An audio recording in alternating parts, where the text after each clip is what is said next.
pero que soy yo para apoyarla porque ella es conversadora, pero un poco tímida también.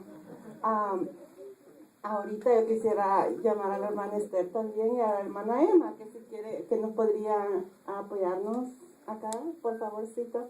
Yo sé que estas tres mujeres han sido en parte de fundación de esta iglesia y siempre han estado en las oraciones para los pastores.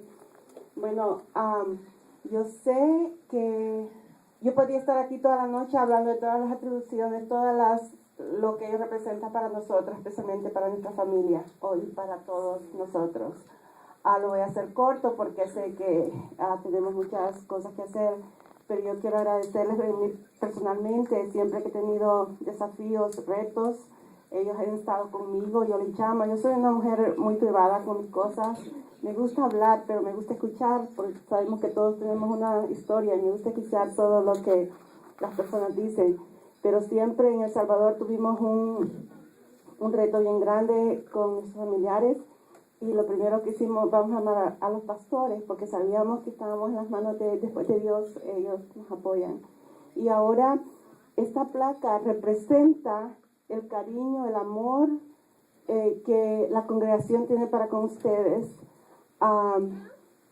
Se merecen esto y mucho más, pero este es un símbolo de todo lo que de verdad sentimos y todo el orgullo, el amor, la humildad de ustedes, y al mismo tiempo esa fuerza, y que nos tratan como que fuéramos sus hijos, unos gateando, unos caminando, otros corriendo, y así nos ven a todos y nos encuentra donde estamos. Gracias por su apoyo, por su cariño, por su humildad y por todo que nos dan, y esta misión para esta iglesia.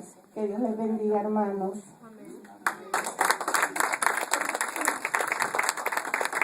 Aleluya.